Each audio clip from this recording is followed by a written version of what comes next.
That's the wildlands.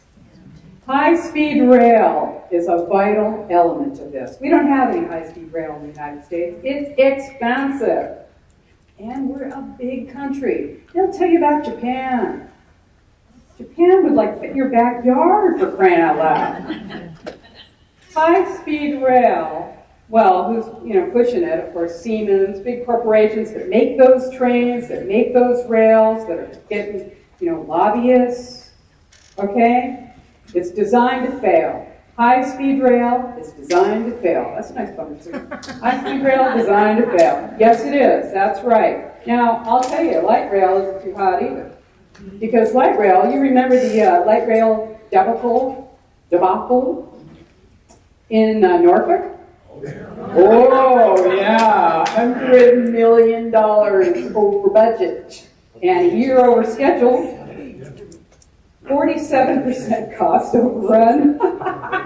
You gotta wonder, 47% cost overrun. Let's see, did they do that on purpose? Did they have an idea before they got into that? All right, and $50 million a mile, 7.5 miles long. You might as well just get your bike out. Come on, right? Okay, so that's it. Hey, California is big. And they're pushing the high-speed rail thing real big there. Now, of course, they decided they were going to run it, they're doing everything they can to try and get people to, they got little sheepdogs out there that are like running around the sides trying to get everybody to, come on, stay with us here. Stay with us long enough to take all your tax dollars until you're dead. Yeah, so the polls show that California voters would no longer support high-speed rail if they got a chance to vote on it, which they're not getting a chance to vote on it again. But high-speed rail, yeah, they're going to do high-speed rail between, Fresno and Bakersfield. And for those of you in Virginia who aren't hip to that, it's like from nowhere to nowhere. But it's flat, and it's easy.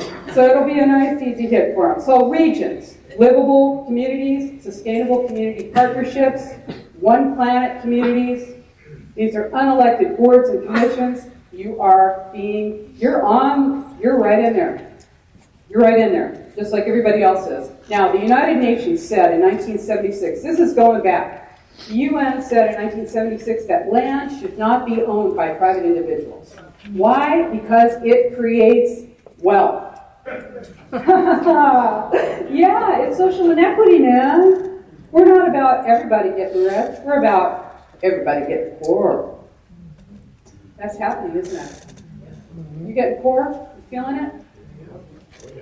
You've got too much stuff anyway. Yeah. Public control of land use, according to the UN, is indispensable. Why? Because when the public controls the land, nobody gains from it. Nobody gains wealth. If you got doubts about communitarian law, of course you got to look no further than the 2005 Kelo decision that said that basically public use is whatever the government says it is. Right? That public use is anything that makes more money for your municipality than whatever's there before. So if you've got a piece of land that's producing and you like it, I'm going to because that's going to give me more property tax dollars and more sales tax dollars. The end justifies the means. That's what this is about. So only 20, let me just tell you, here's the other part. Wildlands, right? The wildlands. Now, this is the plan to remove human beings and human activity from the rural and suburban areas. They use extreme population projections. You're going to see that. They're projecting that you're going to have millions of people pouring into Virginia. Right. I'm not going to use this right now, but I will in a minute. Okay. But thank you. Okay. Some people think I'm too jokey. You know what? If I'm not jokey, I'm going to get so bummed out. Excuse me, I try and have a good time. This is some heavy stuff. Right? Thank you. I wish I was making this up. I really do. It would be so great I could go back to my life. I wouldn't have had to retire. I was very happy in my job. The thing is, we really need to stand up and take this on.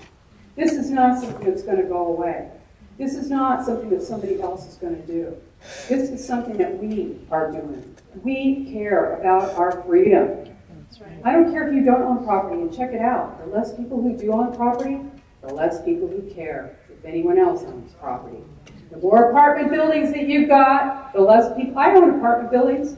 I always, you check out a tenant and they go, oh yeah, I love gardening.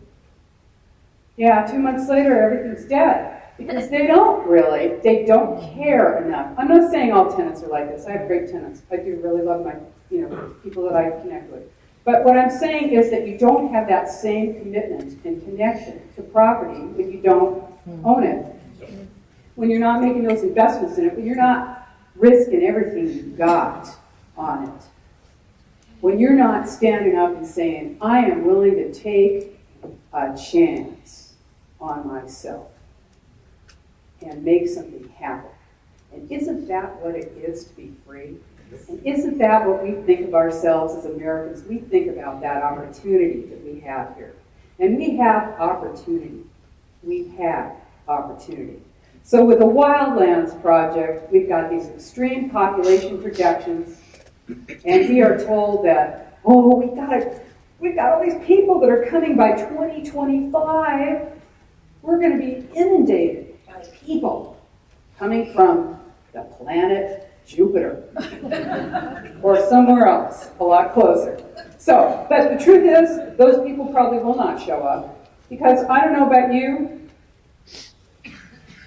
I'm past the childbearing age myself, and by 2035, I may be not with us any longer.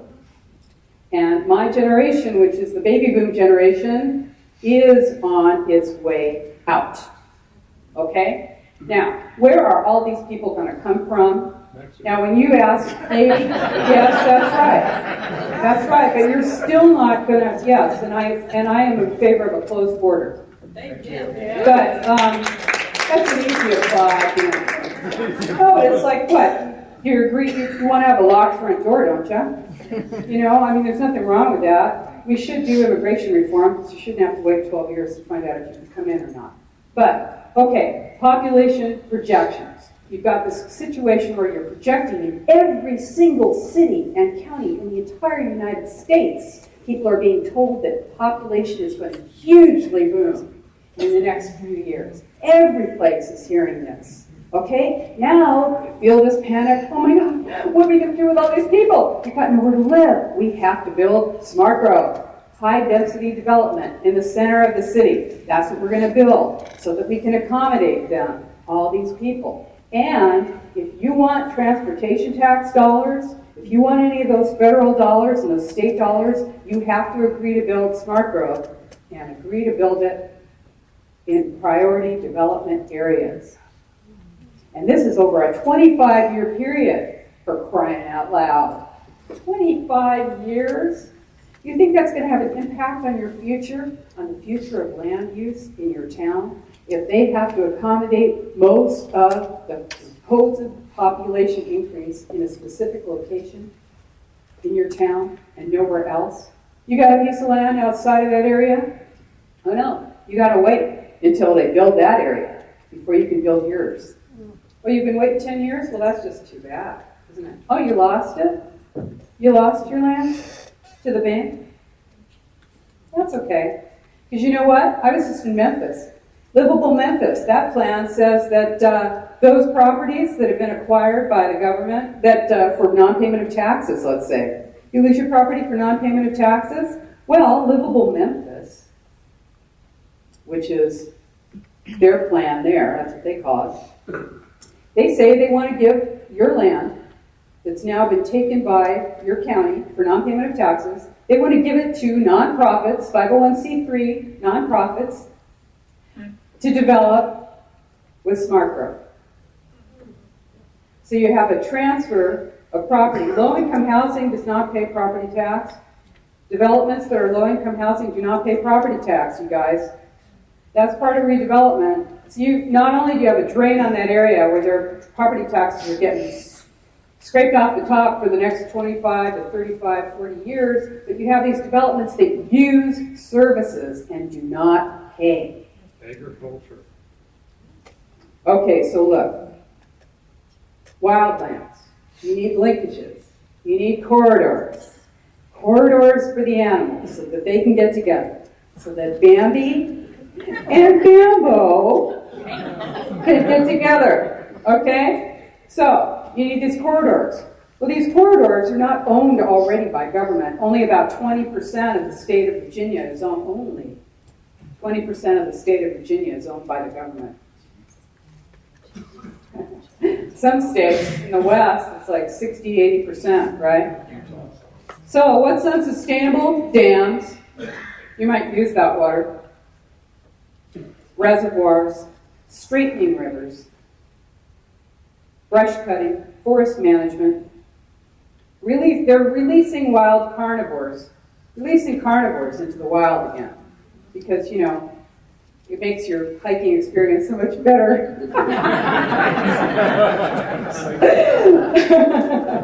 You've got restrictions on your land use out there. So you're out in, you know, like you consider yourself part of town, but you're in the wildland.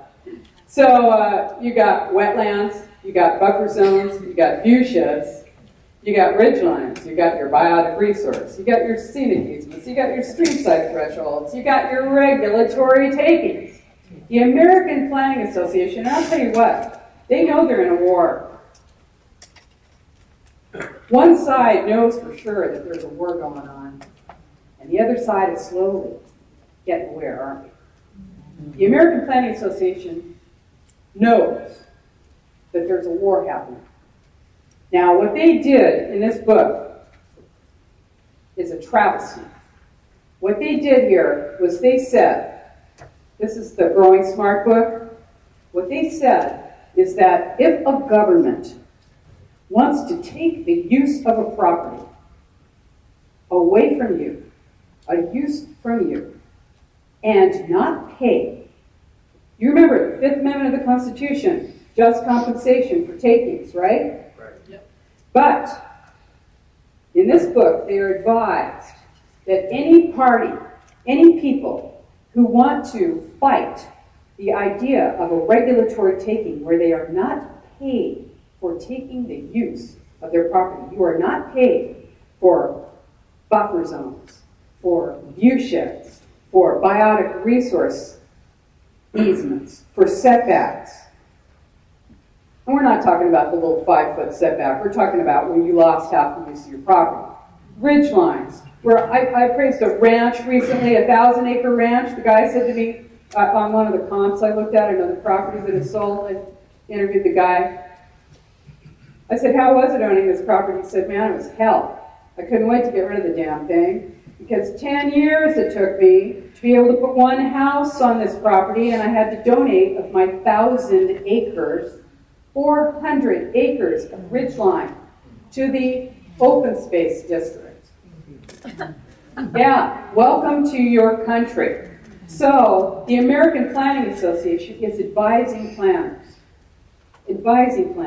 to find ways to take property without compensating, regulatory takings, and then to fight anyone who would try to get legislation passed so that they would be compensated for that taking. And that is at the back of my book. So, regulatory takings. I call them the no-pay APA. You've got wildlands that are running. They've got plans for corridors that go from Yellowstone to Yukon. Yellowstone to Yukon? We're not talking about a little highway either. We're talking about wide. We're talking about half a state wide, some of these things. We're talking about going across the top of the United States, down the western portion, down the eastern portion, across the bottom, so that Bambi and Bambo can get together, supposedly. This is about taking away your private property rights, okay? 60 million roadless acres now in the United States.